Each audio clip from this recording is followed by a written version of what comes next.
సత్యానికే కట్టుబడి ఉన్నావా? నువ్వు ధర్మమే చేస్తున్నావా? హ్రీహి తప్పు పని చేయడానికి సిగ్గుపడుతున్నావా లేదా? ఇది మనమంతా ఆలోచించుకోవాలి. తప్పు పని చేయడానికి సిగ్గుపడుతున్నావా లేదా? తప్పుకు సిగ్గుపడితే, ఒప్పుకి ఆనందిస్తే భగవంతుడు మన ఇంట్లో ఉంటాడు.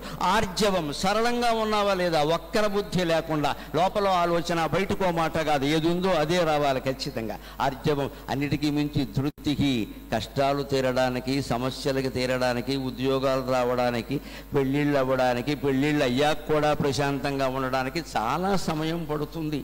కాలం ఎప్పుడూ పండితుడు పామరుడు భేదం లేకుండా వేసేస్తుంది, నడిచిపోతూ ఉంటుంది. నీలకంఠ దీక్షితుడు గారు ఆయన త్రిశతిలో చెబుతాడు ఒక మాట, కాలశ్చాలయతి ప్రాయగ పండితాన్ పామరానపి త్వం చేత్ చికీర్షసి వశే తితిక్షైవ మహౌషధం.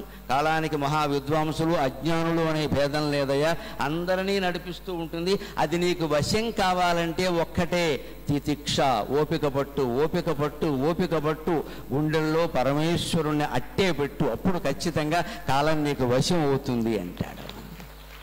పరిస్థితులు మన గుప్పెట్లో ఉండాలంటే పరమేశ్వరుడు మన గుండెల్లో ఉండాలి. అది ఇక్కడ మనకి లభిస్తుంది. అమ్మవారి ఆకర్షణ, ఘాటిగారి ఆశీస్సుల కారణంగా. అమ్మ మనసులోన అవతరించి ఉండే చిత్తశుద్ధి మనకు విత్తమయ్యే వెదురుపాక దైవము ఎదుటనే నిలుచుండే. వెదురుపాక దైవము ఎదుటనే నిలుచుండే. భయము లేదు మనకు జయమే కానీ. జై శ్రీరామ్, జై విజయదుర్గా, జై సద్గురు. స్వస్తి.